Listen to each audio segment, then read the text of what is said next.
What is up, guys? Happy Leap Day, or whenever you're watching this video. I'm Leap Daniel, and I wanted to show you guys this card game called Mythgard. I think it's a really cool game. They have a whole bunch of different features.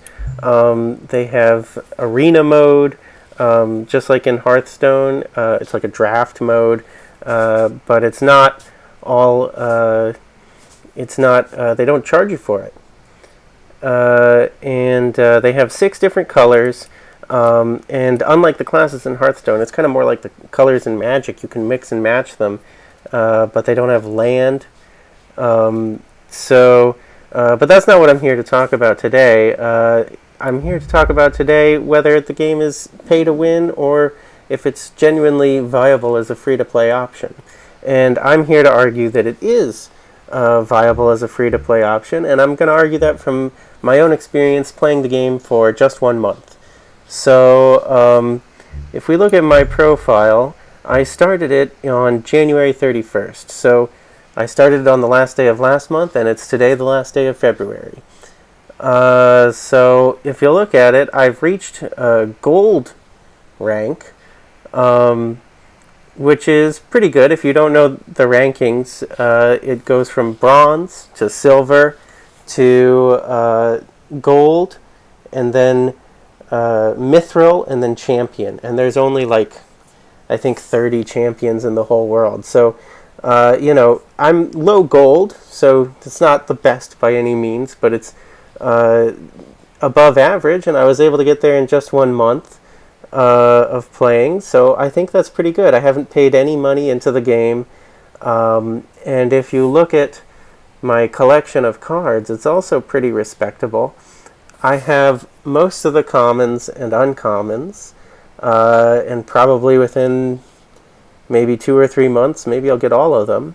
And I also have a pretty respectable majority of, just barely a majority of the rares.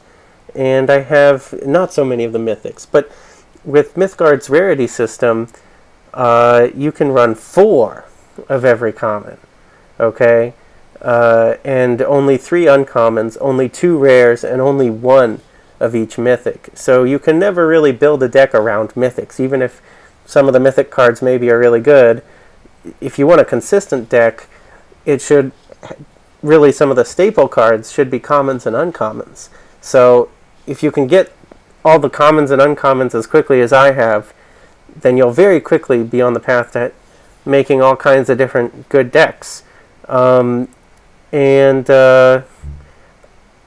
I think that my collection as shown here is kind of an underrepresentation of what you'll actually get, because if you look, they also sometimes will give you wild cards. So, for example, this is a wild core blue common. So I can turn these into any blue common card. And they do this at all the rarities. So I have even wild mythics of every color that I just haven't made yet. I've kept them as wild cards. But I could, if I wanted to, turn them into pieces of the collection. So those numbers you saw as percentages of the total collection that I had after just 1 month, those are underestimates. If you were okay with using your wild cards, you'd probably have higher numbers than I do after 1 month. So it's very generous as far as giving you coins. You get, if you look at the missions, 1 pack is 1,200 coins. They always give you a mission that's around 800 coins every day, give or take. And you can earn 3 random single cards every day. And you earn from playing both against AI and against other players. Like I said, their arena, I don't know if I did say, but their arena mode is totally free. So it's a really good deal. And you can definitely go really high up the ladder without spending a penny. So I think economically it's just a really viable game. And also, if you look at the decks, even if you don't have a very good collection to start, they always have 2 featured decks. They say it rotates every Monday and Friday here. So if you find a featured deck that you're comfortable with, that you do well with, It may have a lot of rare cards you don't have, but they let you use these on ladder even if you don't have the cards. So that's great. You can really rocket up the ladder when you find a deck that fits well with your playstyle that's featured, even if your collection is pretty sparse to start out with. So yeah, I think Mythgard is a really great game, and I think in conclusion, based on my experience at least, it's definitely not pay to win. I encourage you all to give it a try if you haven't yet. It's available on browser. You can download it on Steam. I think if you go to like mythgardgame.com or something, I'll link it. It's in the browser.